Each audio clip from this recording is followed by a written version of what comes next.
The union of egoists is a philosophical concept developed by my crush since 8th grade, Max Stirner, who wrote the 1844 text, The Ego and Its Own, or The Unique and Its Property. Stirner is often regarded as one of the key figures in the development of individualist anarchism, or even existentialist thought. His ideas challenge all ideologies and offer a radical rethinking effort of individual autonomy and social relations. At the heart of Stirner's philosophy is the notion of the ego, and not the Freudian ego, but the ego here is seen as a self-determined and self-invented and self-interested person or individual who is on the constant lookout for what he calls spooks, or potential illusory and externally determined ideological concepts or ideals which are trying to infiltrate the ego's ownness. In contrast to the common collectivist ideologies that demand the subjugation of individual interests for the sake of the common good, Stirner proposes something he calls the union, or as one of my peeps on Patreon pointed out, the association of egoists. It is basically an alternative model of social organization that focuses on voluntary and fluid associations of individuals who cooperate solely based on their self-interest.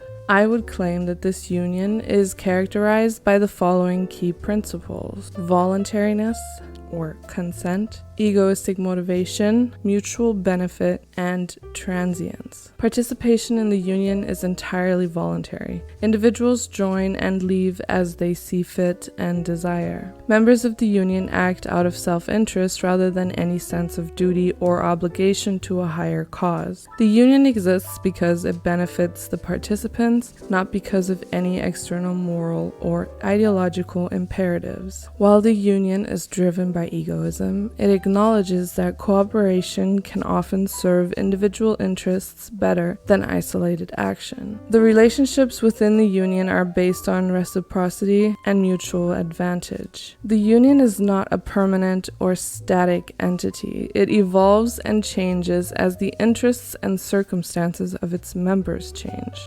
This fluidity ensures that the union remains relevant and responsive to the needs of its participants. The union of egoists is not just relevant in a practical sense, though. It also has some pretty unique implications for understanding social and interpersonal relationships and organization. In this model, society is not seen as a collective entity with a shared purpose, but rather a result of individual will as part of a shared understanding grounded in autonomy, agency, and self-interest. Let me show you what Stirner says about this. If the state must count on our humanity, it is the same if one says it must count on our morality. Seeing man in each other and acting as men toward each other is called moral behavior. Morality is incompatible with egoism because the former does not allow validity to me, but only to the man in me. But if the state is a society of men, not a union of egos, each of whom has only himself before his eyes, then it cannot last without morality, and must insist on morality. Therefore, we two, the state and I, are enemies. I, the egoist, have not at heart the welfare of this human society. I sacrifice nothing to it. I only utilize it.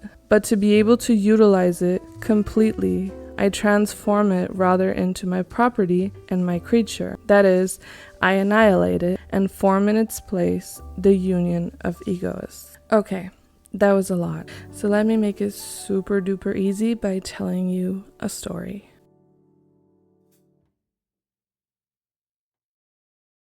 Max, a precocious 6-year-old with a wild imagination, was at the playground on a bright Saturday afternoon. His friends were scattered around, each engrossed in their own digital worlds, with a look of boredom on their faces. Max, however, had a knack for bringing a bit of philosophical chaos to the mix. He was perched on the swing, pretending to be a fringe 19th century philosopher whom he had seen in a TikTok edit a few hours ago, by wearing random reading glasses that he had stolen from his uncle's house earlier that day. Suddenly, he spotted his friends strangely clustered around the sandbox, looking at YouTube videos of kids building sandcastles in sandboxes. Soon, the ordeal turned into a full-on debate about how to build the best sandcastle. From afar, Max watched Emma, the only girl and unofficial playground mediator, who was trying to calm the group. Okay, we're going to build the biggest, most epic sandcastle ever. Let's do it together, she declared. But needless to say, nobody was listening to reason. The boys kept arguing, one after another, attempting to present their respective YouTube research on how to build the most epic sandcastle of all time. Max, still watching the ordeal from afar, had an idea that was both simple and would turn out to be revolutionary. With the conviction of a fringe 19th century philosopher, he said, "Why don't we build our own mini castles, like a sandcastle buffet?" The kids looked at Max as if he'd just suggested they all start wearing socks on their hands. "But Max," said Emma, "we were trying to work together to build something amazing." Max grinned. "But it isn't working, is it? If we each make our own castle, we can do whatever we want. I'll make mine with a moat,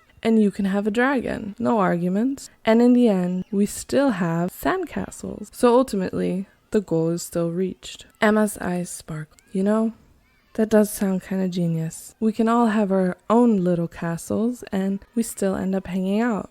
The kids hesitantly agreed and scattered to their separate sand territories.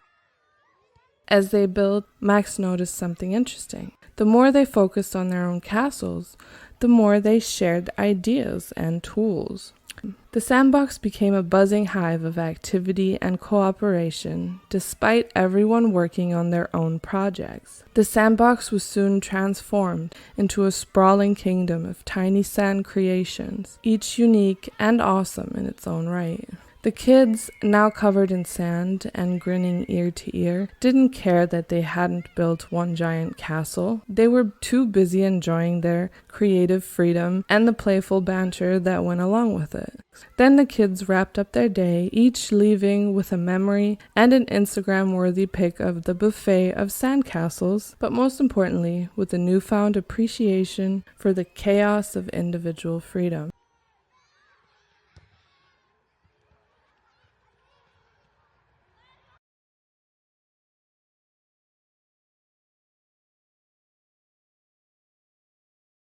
Okay, so that should have made it pretty clear. But since I would never want you to just take my word for it, I would like to quickly present you with a variety of debates and discussions surrounding the Union of Egoists concept. Benjamin Tucker, a significant figure in American individualist anarchism, underwent a notable philosophical shift influenced by Max concept. This shift was not without controversy. Tucker's rejection of natural rights in favor of Stirnerite egoism sparked fierce debates within the anarchist community. Proponents of natural rights accused egoists of undermining the very foundations of libertarianism. The conflict was so intense that it actually led to the withdrawal of several prominent natural rights advocates from Tucker's publication called Liberty. The philosophical alignment between Tucker and Stirner is evident in Tucker's writings and editorial direction. He increasingly championed the notion that societal institutions, including the state, are coercive structures that infringe upon individual freedom. Renzo Novatore's interpretation of the Union of Egoists concept is deeply influenced by his own anarchist thought and the existentialist philosophy of Friedrich Nietzsche. Novatore believed that true anarchy could only be achieved through the realization of the individual's potential, rather than through the establishment of any particular social system, including libertarian communism. He criticized other forms of anarchism that aimed to create new societal structures by arguing that these would ultimately oppress the individual just as the old structures had. Instead, he saw anarchy as a means to enhance individual freedom and expression, rather than an end in itself.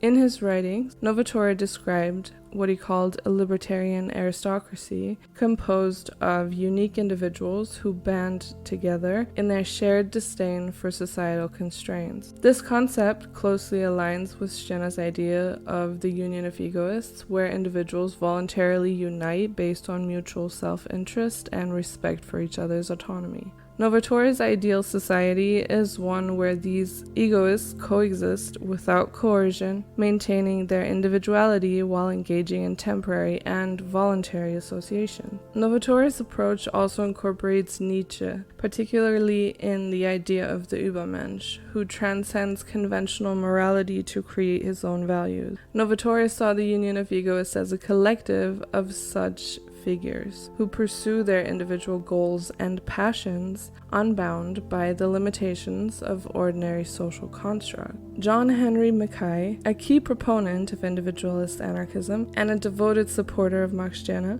played a significant role in reviving and propagating the concept of the union of egoists in his time. The union of egoists, as understood by him, is a voluntary temporary association of individuals who come together purely based on their self-interest. These associations are not bound by any higher moral or social laws, but are maintained as long as they serve the individual's purposes. Once these purposes are fulfilled or no longer align with the individual's interests, the union dissolves. Simple.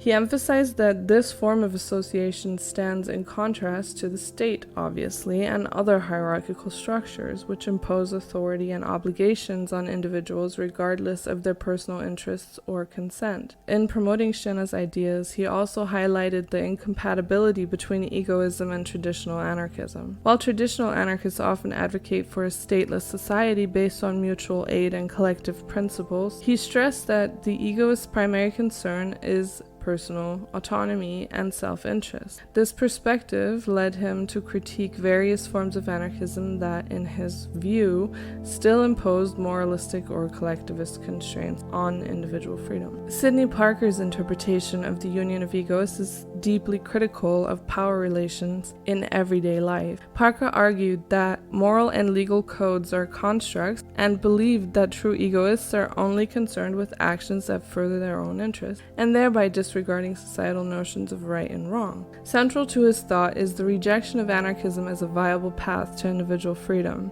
He viewed anarchism, despite its anti-authoritarian stance, as another form of idealism that ultimately imposes its own form of control and moralism. Instead, he promoted a form of individualism that embraces the reality of power and domination as inherent aspects of human relations. He maintained that individuals should navigate these dynamics pragmatically, supporting or opposing laws and social structures based solely on personal benefit. David Leopold, a prominent scholar of political theory and philosophy, has made significant contributions pretty recently to the understanding of Max Stejne's concept of the union of egoists. Leopold's analysis primarily focuses on the nuances and implications of his ideas within the broader context of 19th century philosophy and their relevance to contemporary thought. Leopold's interpretation of the union of egoists emphasizes its nature as a voluntary and non-systematic association formed by individuals who act out of conscious self-interest. Unlike traditional forms of social organization, the union of egoists is based on mutual benefit and the free will of its members.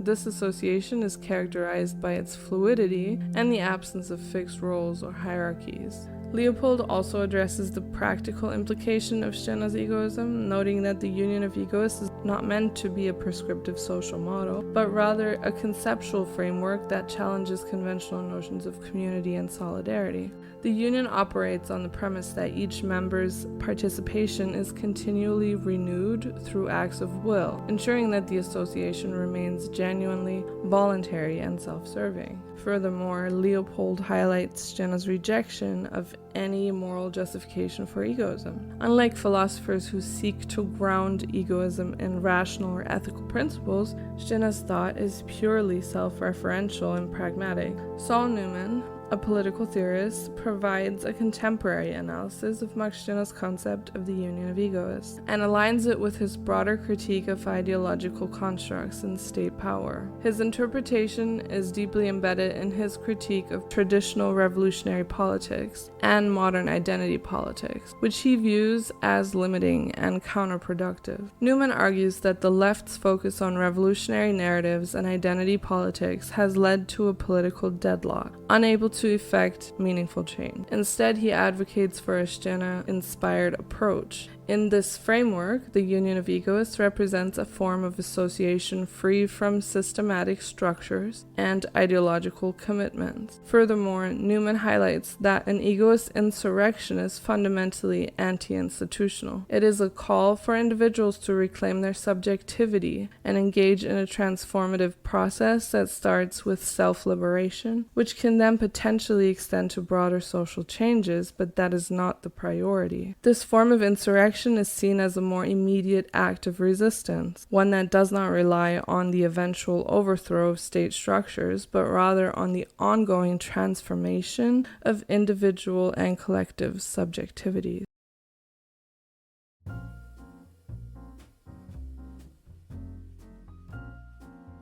The concept of the union of egoists has been a subject of considerable debate and skepticism, especially within the anarchist realm. Critics have raised several concerns regarding the practical application, ethical implications, and philosophical consistency of the union of egoists. So let's look at that. One of the primary doubts of the union of egoists is its practical feasibility. Critics argue that while the concept is intellectually stimulating, it may not be sustainable in a real-world social interaction. The inherent fluidity and temporary nature of the union raises questions about its stability and durability. Philosophers and social theorists have pointed out that human relationships often require a degree of consistency and predictability that the union of egoists does not provide. Without a sense of long-term commitment or obligation, it is unclear how such unions can endure in the face of conflict or when the immediate self-interests of individuals diverge. Then there are ethical concerns.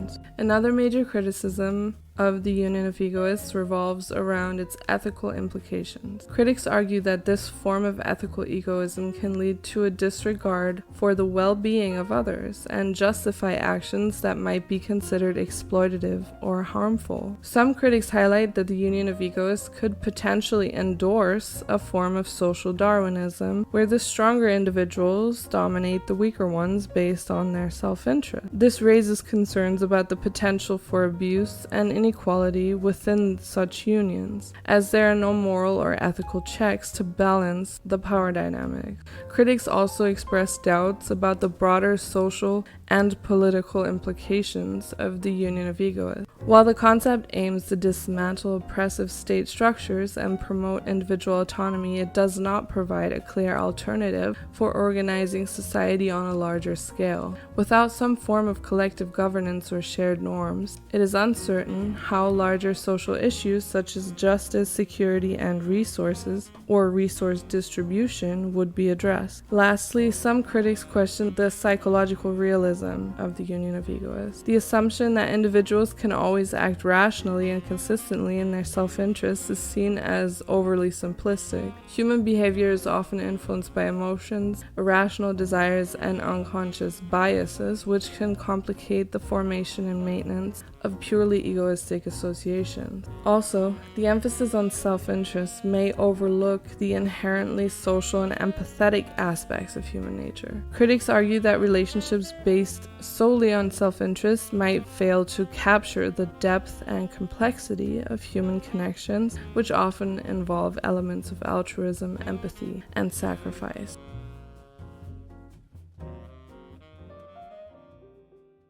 So, what would Max Stirner do? To explore how he might address the critiques of his concept, let's use a more relatable example. A community of freelancers working together in a shared workspace. Okay, simple enough. So imagine a group of independent people, writers, designers, programmers, whatever, who decide to collaborate in a shared co-working space. They come together not as formal company, but as a voluntary association of egoists. Each individual is motivated by their self-interest. They want a productive environment, networking opportunities, and the occasional collaboration to enhance their work and flow of ideas, maybe. This co-working space, in essence, becomes a union of egoists, right? So let's look at the easy critiques first by countering with, well, just one simple saying, actually.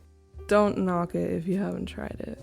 But let me go a little bit further into it. Let's look at the philosophical inconsistencies argument. So, in this shared workplace, the idea is demonstrated that cooperation and mutual benefit do not contradict individualism, but rather reflect it. Freelancers in the workspace agree to certain norms and collaborative practices, not out of a sense of collective obligation, but because it serves their personal interests. The cooperation seen in such settings is a manifestation of individuals aligning their self-interests to achieve their goals. This form of cooperation is pragmatic and contingent. Simple enough, right? Now, the social and political implications argument. Let me ask you this, okay? Why is it so important to you to be safe and for things to be organized? Like, seriously, why? Ask yourself that. You do know that you are going to die at some point in your life, right? Like a bug, like the chicken on your plate. Honestly, all I want to say when I hear this argument is get over yourself. But I will humor you and make a real argument. In a shared workspace, resource distribution and conflict resolution occur through voluntary agreements and mutual exchanges rather than centralized governance. I thought this is a democracy. I thought we vote for things. Well, you might, I don't. But how is it that essentially different anyways? For instance, freelancers might establish informal agreements about shared space usage, equipment maintenance, or collaborative projects. These arrangements are negotiated based on personal interests and mutual benefit. Basically, this demonstrates that effective resource management and conflict resolution, just as we do it now, can occur in the absence of formal governance structures.